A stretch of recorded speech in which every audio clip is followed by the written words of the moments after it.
Alright, so I thought I'd give an update with how things are going with me going through my backlog. So far I've played through 21 games.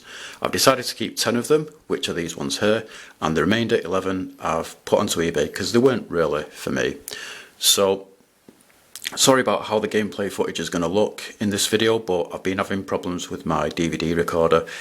It's over 20 years old now, it's having problems. In fact, the DVD RAM discs themselves, which I record the footage onto, they're having problems as well because they're about the same age. They're like over 20 years old. So I've had to actually record these games straight off the TV screen, and on top of that, these are standard definition games which are being played on a HD TV, so they're not going to look good on the TV anyway. So games like, especially games like Rayman, like a 2D platforming game, it looks like really blurry and pixelated in the gameplay footage. But if you're playing Rayman on a CRT and you're looking at it in person, then the game looks really great. It doesn't look really blurry and pixelated like how it will do in this video. So these are the DS games, Sonic Rush Adventure and Pac Pix. I won't really say much about these because I've already made a video where I talk about these and show the gameplay footage. But yeah, great games. Sonic Rush Adventure, 2D platformer. You got 3D bits in it as well. And Pac Pix, basically, you can draw Pac-Man on the screen. It will start moving around. You can control him. You can draw other things on the screen as well. So next up are the PS1 games. This is RC Revenge. At first I thought, I'm probably not going to like this, it's probably just going to feel like a kid's game, but I actually think it's a real lot of fun. There's a big selection of RC cars that you can choose from. It's kind of like a Mario Kart type game because there's like pickups and everything, so you can like drive through one of the boxes like on the track, and you'll like kind of get a weapon or whatever that you can use against the other vehicles, and the other vehicles can do the same to you as well. It's got a fairly decent sensation of speed. The game, it's got a lot of character. The tracks have a lot of character, and there's a lot of tracks in it as well. Lots of vehicles. Quite a few championships, and it's quite challenging as well. The handling of the vehicles is quite good. It's not like one of those, because some of the racing games back in the day, in fact quite a lot, especially on the N64, either they lacked sensation of speed or they would just have really poor handling, so you try and turn around a corner and the car would just completely spin around so you're facing the other way. But with this game, the handling is really great, and yeah, it's a lot of fun.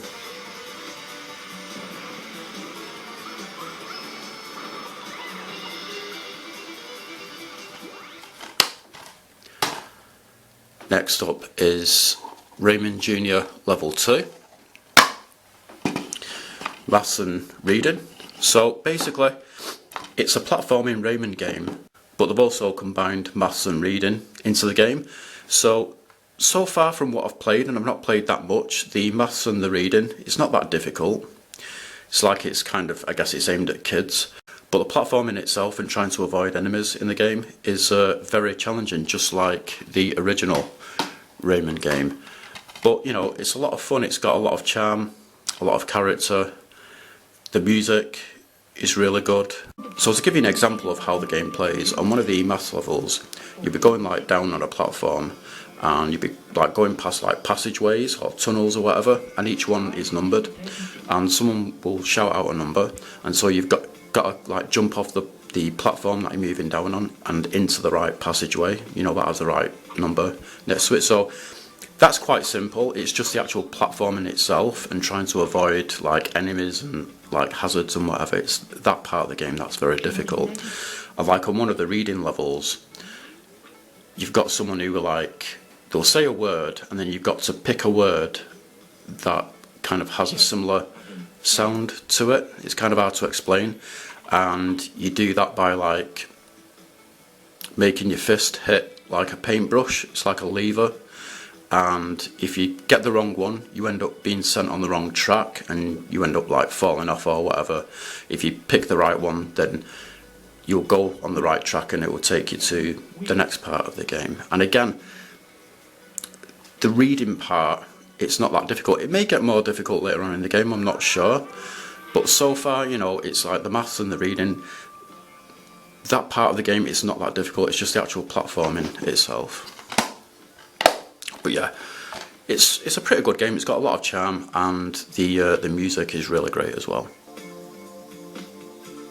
551.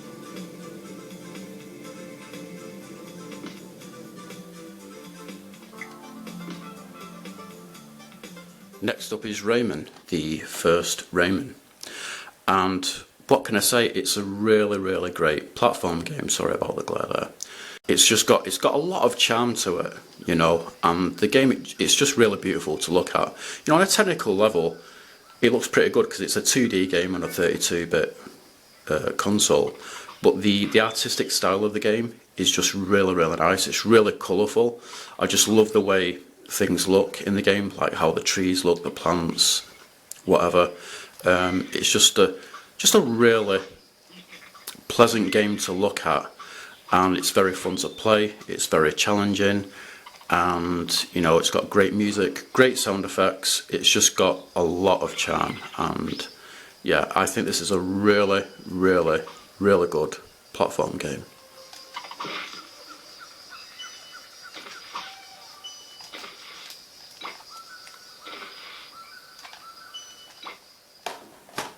So onto the original Xbox games, and here we have Doom 3. First person shooter, what can I say? This is an absolutely amazing game. It's got a very kind of like brutal, hardcore like atmosphere tone. The game is very dark. You know, you're walking around in, I'm pretty sure it's like a space station on Mars. It's very dark, you've got a torch, but when you're using your torch, you can't use a weapon. So, you know, you might enter a room, it's completely pitch black, you can't see anything. It's like you kind of need to see what's in the room, you need to see where you're going, you need to see where the enemies are, if there are any. So you've got to use your torch, but if there is an enemy in there and you're using your torch, it's going to start attacking you, and you can't shoot it back until you switch back to a weapon. But then it goes like really dark and it can be very hard to see. It's just a really great game. Really good graphics as well. I think they really show the power of the original Xbox. I think the closest the PS2 has ever come to these kind of graphics is Black, which kind of looks like an early PS3 game, and I guess you could say this kind of looks like an early PS3 game as well. Just amazing graphics for a console that came out in 2001, I think. Great sound effects as well. Great atmosphere, very kind of like hardcore, dark atmosphere and tone. Just a really great first person shooter.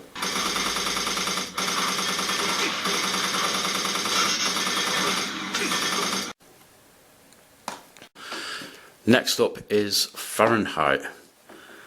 What can I say? Another really great game. It was a winner of the Golden Joystick Awards 2005, gets a 9 out of 10 from, I guess that stands for Xbox Magazine. Really great game.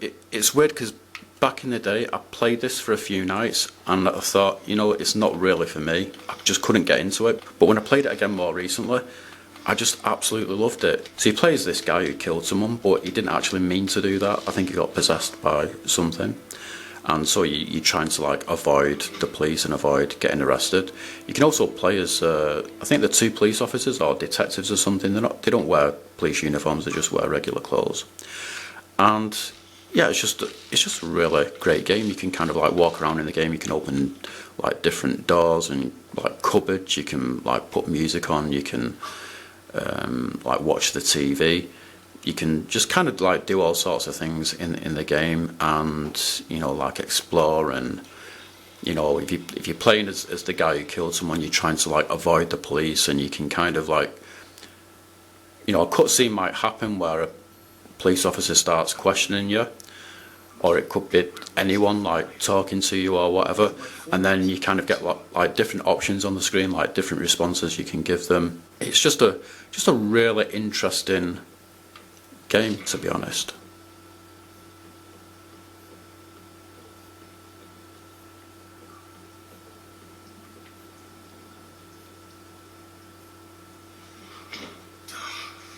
barred up. I can't get out this way. Next up is Obscure. So you can play as like several like students or whatever, and you're like exploring a school. It's like an abandoned school, kind of like has like a creepy atmosphere. It's kind of old-fashioned inside. The atmosphere and just like the kind of like the feel and look of the game, like the environment that you're exploring. It really reminds me of Resident Evil 2, and yeah, just a really great game. I'm not really sure what else to say about it, to be honest, but you know, you fight monsters. You know, you've got a gun. You can use like a baseball bat. You can kind of like, you know, you sometimes come across puzzles and stuff like that. It's kind of hard to explain how the game plays, but just a really great game. Next up is Halo. So this is kind of the opposite of Fahrenheit. So with Fahrenheit, when I played it back in the day, I couldn't really get into it, but now I really like it. Whereas with this, when I played it back in the day, I thought it was a great game. Whereas when I played it more recently, at first, for some reason, I just really didn't like it. It just kind of felt generic, and the environment that I was in, it just kind of felt very empty. We're talking like the first like level or world or whatever that I was in, and I found it really frustrating as well, because there'd be a lot of occasions where I just wouldn't know where to go or what I'm supposed to do next. But as I was playing through the game, it started to grow on me. It started to feel less and less generic. It started to feel a lot more fun. You know, the environments that I was in, they started to feel like less empty. Like there started to be a lot more going on. I started to get a lot more used to knowing what I need to do next or where I need to go next. So like not knowing where I need to go next, that started to happen less and less often. And now I just really like the game.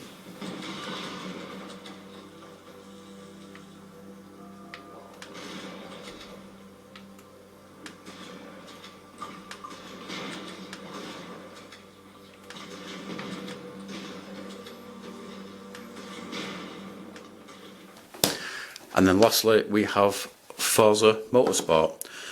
So it seems like the developers of this game were trying to make like a Gran Turismo type game, and they have done really well at it. I just think it's an amazing racing game. There's a lot of customization that you can do with the vehicles in this game. Not only can you customize them mechanically to improve their performance and like paint the car a different colour or whatever, but you know, you've got different things like spoilers, you can tint the windows, you've got loads of different decals which you can put like pretty much anywhere on the car. You can change like the size of the decal, you can make the decal kind of like, you can kind of like distort the shape so it kind of looks like it's like slanted, if you know what I mean.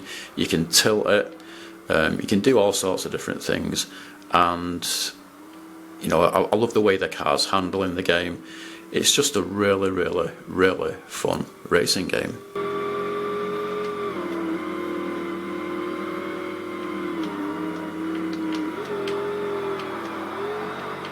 So yeah, so these are the games that I've decided to keep. So yeah, that is pretty much it. Thanks for watching.